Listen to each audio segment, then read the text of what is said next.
Botswana est un pays enclavé de l'Afrique australe, le sud de l'Afrique. Sa superficie est de 581 730 km² et a pour capitale Gaborone.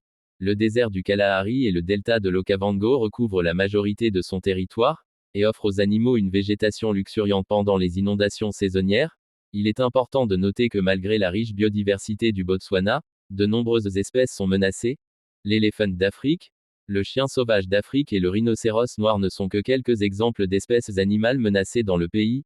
L'immense réserve de chasse du Kalahari central, avec ses vallées fossiles asséchées, et ses prairies vallonnées, abrite de nombreuses espèces comme des girafes, des guépards, des hyènes, et des chiens sauvages. Les safaris sont une activité très pratiquée au Botswana. Au Botswana, la majorité de la population est chrétienne, soit 71,6%. On y trouve autant de protestants que de catholiques, mais certaines personnes restent très attachées aux croyances traditionnelles. Les langues officielles du Botswana sont l'anglais et le Tswana. Le Tswana est la langue usuelle. 45% de la population parle couramment l'anglais, en seconde langue, et 2,8% de la population parle anglais en langue maternelle. Mokgweetsi Masisi, actuel président de la République du Botswana, a été élu en novembre 2019, après la victoire du Botswana Democratic Party, BDP, aux élections parlementaires. L'économie du pays caractérisée par un secteur public hypertrophié, 40% des emplois formels et 50% des salaires formels, est largement dépendante du secteur minier, plus de 21% du PIB en moyenne et 40% des recettes de l'État, ces dernières années.